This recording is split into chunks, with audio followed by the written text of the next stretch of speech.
بسم اللہ الرحمن الرحیم۔ عظیم پاکستانیوں کی خدمت میں عوامی عدالت سے ڈاکٹر حفیظ کیسر کا سلام۔ پاکستانیوں، 2023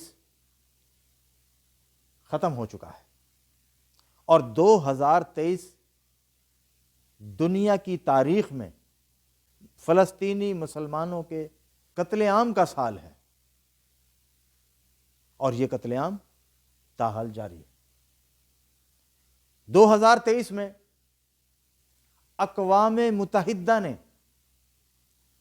اپنا اعتماد کھو دیا ہے، اپنا مینڈیٹ کھو دیا ہے۔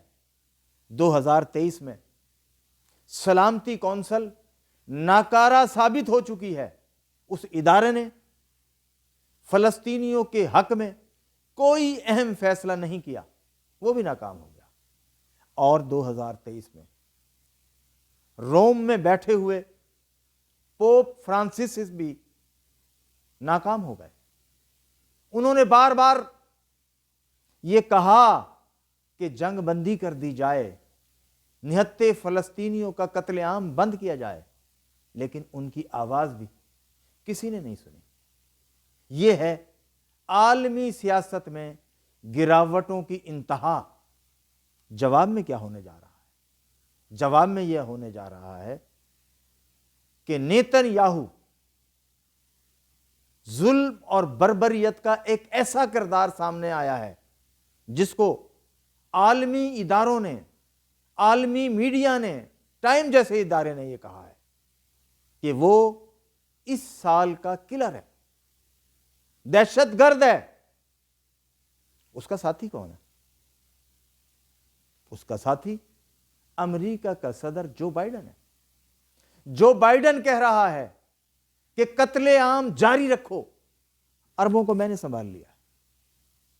عربوں نے ریڈ سی میں یمن کے مجاہدین کے حملوں کو روکنے کی جتنی کوشش کی ہے وہ ناکام ہوئی ہے۔ ہاں، عربوں نے ایک کام اور شروع کر دیا ہے کہ اب ریڈ سی سے اگر جہاز نہیں جا سکتے اسرائیل تک تو روڈ کے راستے وہ جانے دیں گے۔ تمام سپلائی عرب ممالک سے گزرتی ہوئی اسرائیل چلی جائے گی۔ اسرائیل کو گرنے نہیں دینا عربوں نے، اس کی معیشت کو تباہ نہیں ہونے دینا عربوں نے۔ تو پھر کیا ہوگا؟ پھر ہوگا یہ کہ تیسری عالمگیر جنگ کنفرم ہو جائے گی۔ ہم تو یہ کہہ رہے ہیں کہ اس کی شروعات ہو چکی ہیں، لیکن کچھ لوگوں کو ابھی شک ہے، اس لیے وہ کہہ رہے ہیں کہ یہ صرف فلسطین کی جنگ ہے۔ فلسطین کی جنگ نہیں ہے، یہ تیسری عالمگیر جنگ تیزی سے پھیل رہی ہے۔ آپ کے سامنے یورپ کے اندر بھی کشمکش آ چکی ہے۔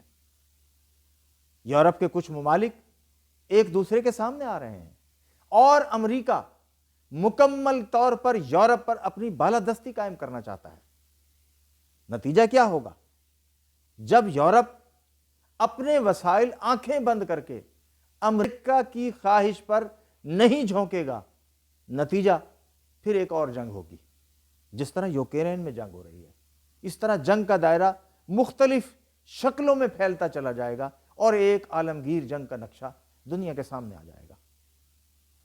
ہمارے ہمسائے میں بھارت میں انتہا پسند مودی حکومت بھی پاکستان پر حملہ کرنے کی تیاری کر رہی ہے، اور مسلسل اسرائیل کے ساتھ مل کے وہ لایا عمل بنا رہی ہے کہ پاکستان کو کمزور کیا جائے، پاکستان کی فوج کو کمزور کیا جائے، پاکستان کی ایٹمی صلاحیت کو ختم کیا جائے۔